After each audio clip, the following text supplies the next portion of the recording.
மதுரை மாவட்டம் திருப்பரங்குன்றம் சட்டசபை தொகுதி அதிமுக வேட்பாளர் ராஜன் செல்லப்பா எம்எல்ஏ தெருக்கள் தோறும் இன்று அனல் பறக்கும் பிரச்சாரத்தில் ஈடுபட்டார். 3 முனை போட்டியா திருப்பரங்குன்றத்துல இருக்கு அப்படின்னு சொல்றாங்க. நேற்று கூட பிரேமலதா விஜயகாந்த் வந்து பிரச்சாரம் பண்ணும் பொழுது திருப்பரங்குன்றத்துல தீபம் ஏற்றப்படும் சொல்லியிருக்காங்க. ஒரு மாறு நிலைப்பாடு இல்லையா? அது அவங்கள நான் விமர்சனம் பண்ண விரும்புவதில்லை. ஏன்னா விஜயகாந்த் என்பவர் எங்களுடைய மரியாதைக்குரியவர் என்பவர். பட் இருந்தாலும் அவர் கொண்ட கட்சிக்கு முரண்பாடாக இன்றைக்கு பேசிக் கொண்டிருக்கிறார். அந்த வகையிலே நாங்கள் அனைத்து இந்திய அதிமுக தொண்டர்கள் இன்றைக்கு நம்பர் நல்ல வேலை இந்த இயக்கம் அதிமுக கூட்டணி சேர்வல் என்று இன்றைக்கு அதிமுக மகிழ்ச்சி. ஏன்னா கொண்ட கொள்கைக்கு முன்னால் அந்த கூட்டணி சேர்ந்தவங்களும் நல்லா இருக்கணும்.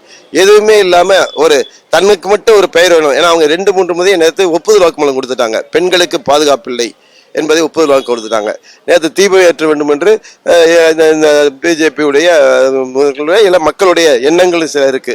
அதுக்கு இன்னைக்கு இந்த மாதிரி செய்திகளை ஒரு உடனடியாக ஒரு நான் கைதட்டல் வேணும், இல்லை ஒரு பெயர் வேணும், ஒரு மக்கள் மத்தியில் செய்தி வரன்றதுக்காக அவங்க செய்கிறாங்க.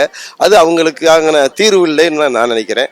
அந்த வகையில் அவங்க இங்கே இது களத்தில் இல்லாதனால நாங்கள் அதை பற்றி விமர்சிக்கவில்லை.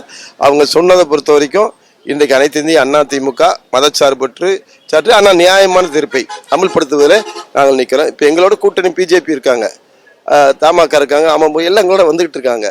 ஆனால் அந்த கூட்டணியில் இப்போ திமுக கூட்டணியில் தேமுதிக மட்டும்தான், அது மதிப்பிற்குரிய பிரேமலதா மட்டும்தான் இருக்காங்களே தவிர காங்கிரஸ் கூட்டணியும் அங்கே இருக்கிற பல்வேறு கட்சிகள் கூட்டணி இன்றைக்கு அவங்களோட உடன் இல்லை.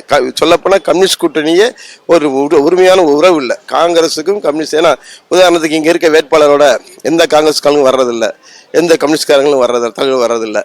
ஆக அப்படி அந்த கூட்டணி இன்றைக்கு சுக்குநூறாக மன ரீதியாக உளவியல் ரீதியாக உடைந்து விட்டது.